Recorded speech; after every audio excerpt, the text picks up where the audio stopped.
मांगे पूरी करो। নেপাল উত্তাল, আর ঠিক সেই সময় উত্তেজনা ছড়িয়েছে প্রতিবেশী ভারতের বিহার রাজ্য।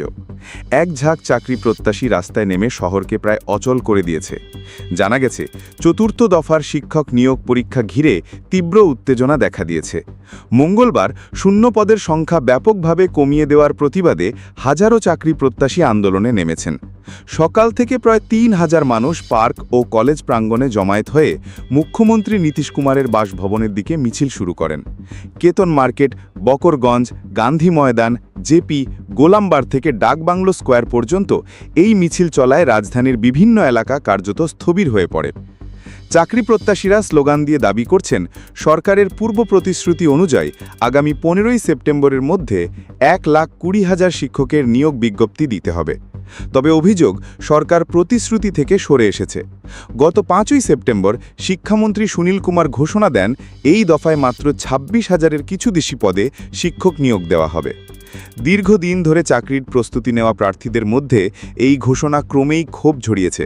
ছাত্রনেতা দিলীপ কুমার অভিযোগ করেন, ডোমিসাইল নীতি কার্যকর হওয়ার আগে সরকার কখনো 50,000, কখনো 80,000, আবার কখনো 1,20,000 শূন্য পদের কথা বলেছে।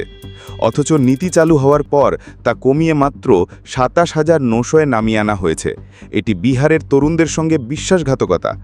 তিনি আরও বলেন, আগে বাইরের রাজ্যের প্রার্থীদের আকৃষ্ট করতেই বেশি শূন্যপদের সংখ্যা দেখানো হতো। এখন ডোমিসাইল নীতি কার্যকর হওয়ায় সংখ্যাটি অযৌক্তিকভাবে কমানো হয়েছে।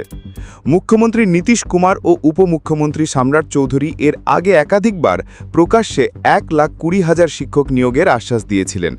চাকরি প্রত্যাশীরা বলছেন, সেই প্রতিশ্রুতি ভঙ্গ করে তরুণ বেকারদের রাস্তার সংকটে ফেলে দেওয়া হয়েছে। বিহারে বিধানসভা নির্বাচন ঘনিয়ে আসায় শিক্ষক নিয়োগ ইস্যুটি রাজনৈতিকভাবে আরও উত্তপ্ত হতে পারে। আন্দোলনকারীরা হুঁশিয়ারি দিয়ে বলছেন, সরকার যদি পূর্ণ শূন্য পদের বিজ্ঞপ্তি প্রকাশ না করে তবে আন্দোলন আরও তীব্র আকার নেবে।